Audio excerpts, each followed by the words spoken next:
Hello guys, welcome to Ronnie tutorial. आज का session आप सभी के लिए बहुत ही इंपॉर्टेंट होने वाला है, क्योंकि आज के सेशन में मैं आप सभी के फ्यूचर के बारे में, आपके करियर के बारे में बताने वाला हूं। क्योंकि बहुत से स्टूडेंट पढ़ तो रहे हैं पर उनको उनके फ्यूचर के बारे में पता ही नहीं होता। उनके दिमाग में हमेशा एक क्वेश्चन मार्क रहता है, हमें क्या बनना है, क्या करना है। तो आज मैं आपको एक ऐसी प्लानिंग के साथ बताने वाला हूं जो आपको फ्यूचर में बहुत ही हेल्प करेगा। तो वैसे तो आप सब जानते हैं कि आज इंडिया बहुत डेवलप हो गई है, हर एक कोर्स में बहुत सारे स्कोप है। तो उस स्कोप में से मैं आज एक ऐसा प्रोफेशनल कोर्स के बारे में बताने वाला हूँ जो अगर आपने समझ लिया ना तो फ्यूचर में आपको किसी बात की टेंशन ही नहीं होगी।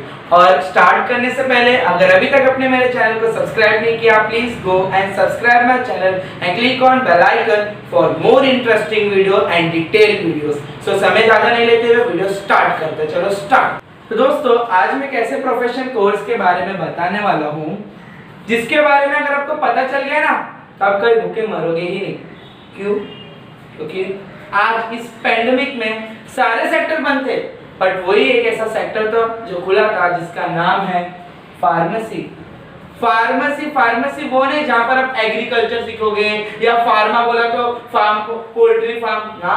फार्मेसी मतलब होता है जहां पर हम किसकी स्टडी करते हैं, मेडिसिन की, स्टडी ऑफ मेडिसिन। अब ये फार्मेसी भी अलग अलग, फार्मेसी में बहुत अलग अलग कोर्सेज है, जैसे कि डी फार्म मतलब diploma in pharmacy, B pharm bachelor in pharmacy, M pharm masters in pharmacy. ये जो थे फार्मेसी के अलग अलग कोर्स। अब हम ये जितने भी कोर्स हैं इनके बारे में क्या क्या देखने वाले हैं, उसका duration, eligibility criteria, admission process, course fee, exam pattern और उससे भी इंपॉर्टेंट बात जॉब प्रोफाइल एंड सैलरी। आज के टाइम में लोगों को लगता है कि भाई अनएम्प्लॉयमेंट रेट जैसा बढ़ गया है मतलब जॉब है ही नहीं, बट अगर आपने आज का वीडियो पूरा देखा तो आपको पता चल जाएगा कि भाई अभी भी बहुत से अपॉर्चुनिटीज आपके लिए खुले हैं। तो चलो कि वीडियो को थोड़ा डिटेल में देखते हैं। स्टार्ट। तो दोस्तों, अब हम स्टार्ट करने वाले हैं पहले हमारा डी फार्म। डी फार्म का मतलब होता है डिप्लोमा इन फार्मेसी। उसका ड्यूरेशन है 2 इयर्स, मतलब आफ्टर 12th साइंस के बाद अब जब फर्स्ट ईयर में आओगे तो वो फर्स्ट ईयर और उसके बाद सेकेंड ईयर, ये दोनों ईयर होते हैं। और वो एनुअल पैटर्न मतलब 10th में आपने कैसा किया, 12th में कैसा किया कि आप पूरे साल पढ़ते हो, उसके बाद एक ही बार फाइनल बोर्ड का जैसा एग्जाम होता है, यहाँ पर भी MSBTE जो हमारा बोर्ड है वो इस एग्जाम को कंडक्ट करता है। फिर उसके बाद में एलिजिबिलिटी क्राइटेरिया क्या है, 10+2 पास विद साइंस स्ट्रीम, मतलब आपको 12 पास करना है साइंस स्ट्रीम से, वो भी या तो पीसीबी और या तो पीसीएम। इसमें उन बच्चों का फायदा होता है जो पीसीएमबी चारों भी ले लेते हैं। फिर उसके बाद में है एंट्रेंस एग्जाम। कौन सा एंट्रेंस एग्जाम हमें देना पड़ता है इस डी फार्म में आने के लिए, तो वो होता है MHCET फॉर महाराष्ट्र।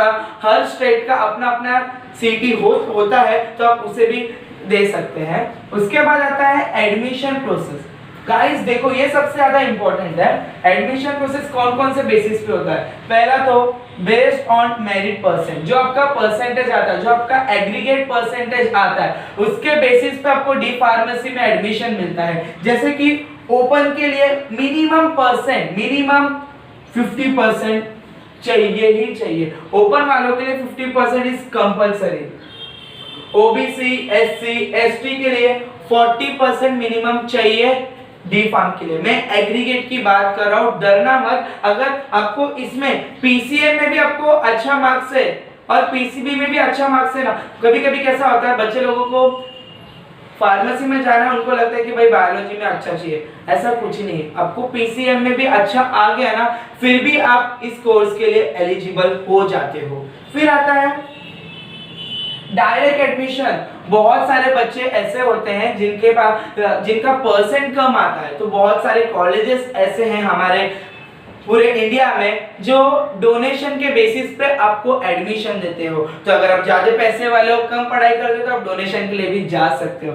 फिर आपका एंट्रेंस का मार्क्स, आप यहाँ पर सीईटी दे रहे हो तो उस मार्क्स के बेसिस पे भी आपको डी फार्म में एडमिशन मिलता है। तो गाइस 12th साइंस का रिजल्ट आ चुका है, अब आपको सिर्फ फोकस करना है वो है एंट्रेंस में, क्योंकि एंट्रेंस अगर आपने दे दिया तो आपकी बहुत सारी अपॉर्चुनिटीज खुल जाती है।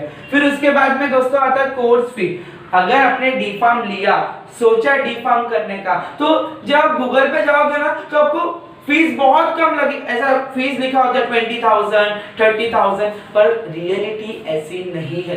रियलिटी हर कॉलेज का फीस अलग अलग है, हर कॉलेज के फैसिलिटीज के हिसाब से वो लोग फीस रखते हैं। जैसे कि गवर्नमेंट कॉलेजेस जो होते हैं उनका जो फी होता है, फी का जो पैकेज होता है पर ईयर, 2 साल का है तो 2 साल में एक 30,000 से 60,000 का आपका पैकेज होता है पर ईयर का। मतलब अगर आप 2 साल की, अगर आपको फॉर एग्जांपल फीस है 60,000, तो ये फर्स्ट ईयर का भी 60,000 है और सेकंड ईयर में भी आपको 60,000 भरना पड़ता है।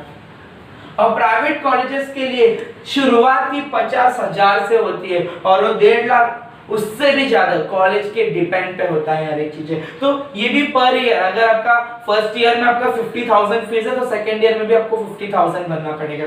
पर हमें डरने वाली बात ये फीस को लेके, आपको एक स्कॉलरशिप हमारी महाराष्ट्र देती है, वो है ईबीसी, इकोनॉमिक बैकवर्ड क्लास।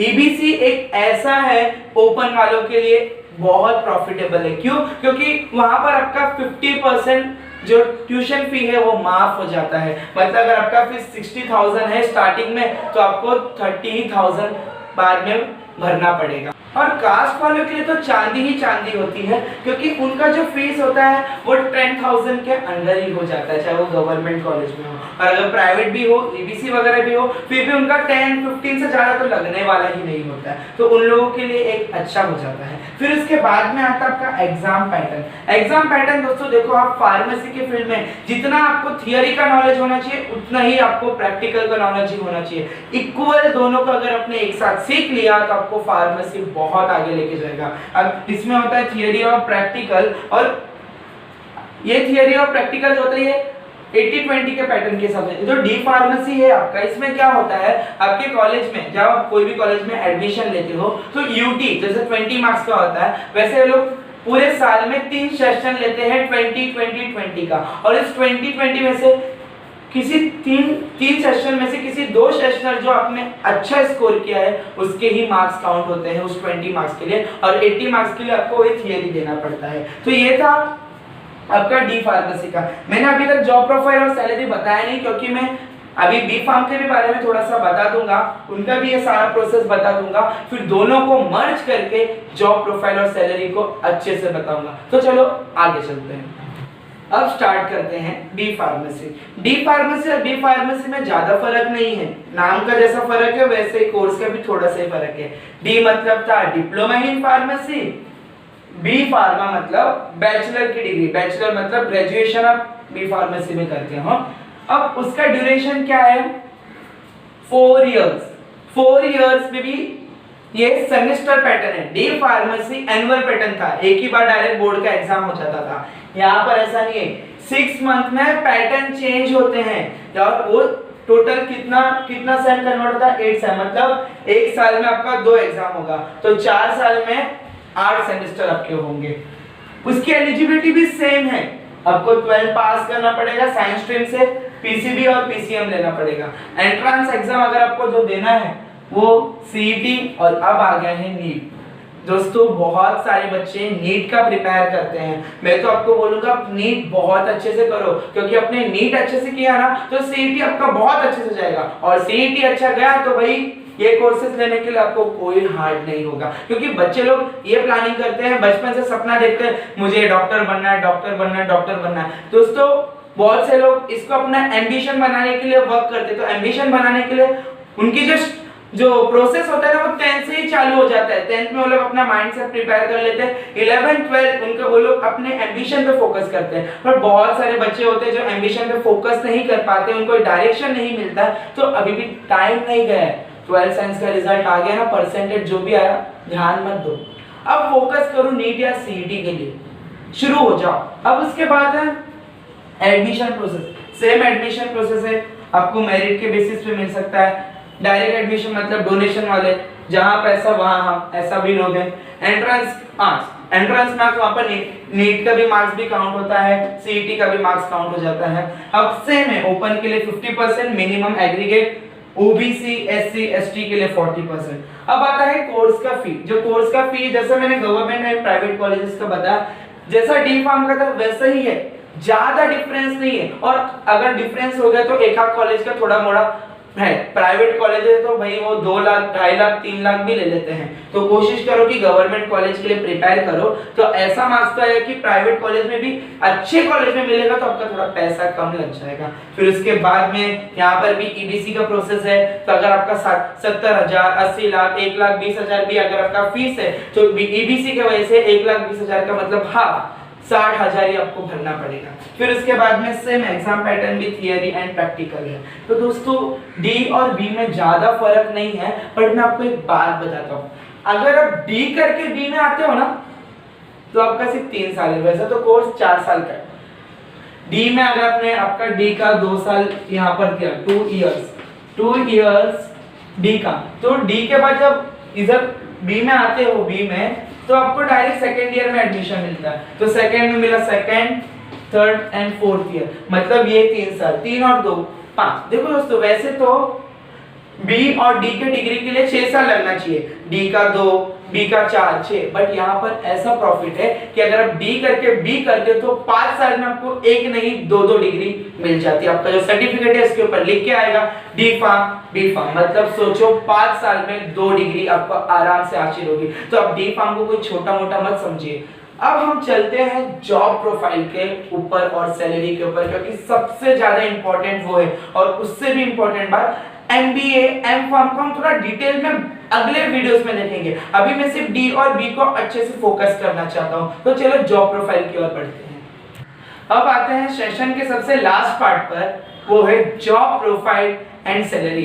दोस्तों आज मैं आपको बहुत सारी अपॉर्चुनिटीज बताने वाला हूँ, क्योंकि बहुत से लोगों को ऐसा लगता है अरे यार इतने पढ़ के भी, अभी तो सुना होगा ना, ग्रेजुएशन करके भी इसको जॉब नहीं है, इंजीनियरिंग करके भी इसको जॉब नहीं है। पर दोस्तों आज मैं आपको बताऊंगा कि जॉब कहाँ है। देखते स्टार्ट करते हैं।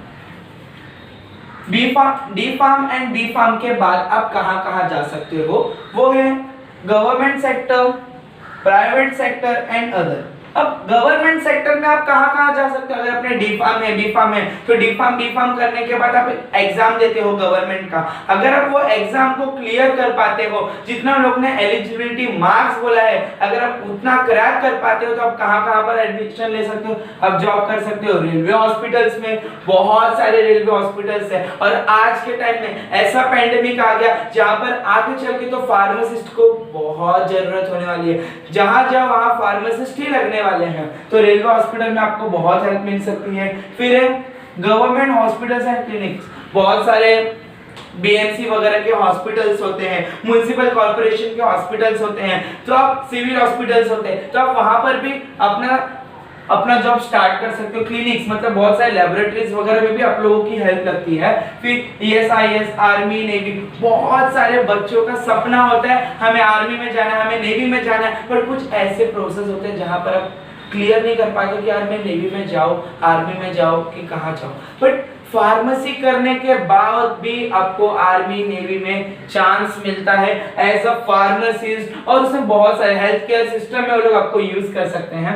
प्राइवेट सेक्टर में आप प्राइवेट हॉस्पिटल में जा सकते हो, क्लिनिक्स में जा सकते हो, फार्मास्यूटिकल कंपनीज में भी जा सकते हो। देखो डी और बी दोनों में आप इंडस्ट्री में जा सकते हो, बट पोस्टिंग अलग हो जाएगी इंडस्ट्री में, क्योंकि जब आप इंडस्ट्री में जाओगे तो आपको एमआर मतलब मार्केटिंग रिटेलर वगैरह में ही आपको पोस्ट मिल सकता है। बट अगर आपने बी फार्म किया तो बी फार्म के बाद भी आपको कुछ बड़ी अपॉर्चुनिटी नहीं मिल जाएगी, आपको थोड़ा पोस्ट ऊपर होगा, और सेल्स एंड मार्केटिंग में आप चले जाओगे, और अपने अगर वर्क किया, अगर अपने आगे बी फार्म के बाद एम फार्म के लिए गया तो आप एचआर वगैरह भी बन सकते हो। अभी देखो ये गवर्नमेंट और प्राइवेट सेक्टर का डिफरेंस यही है कि गवर्नमेंट सेक्टर की स्टार्टिंग जो सैलरी होती है ना कोई भी जॉब की, तो वो 20,000 से 30,000 की होती है।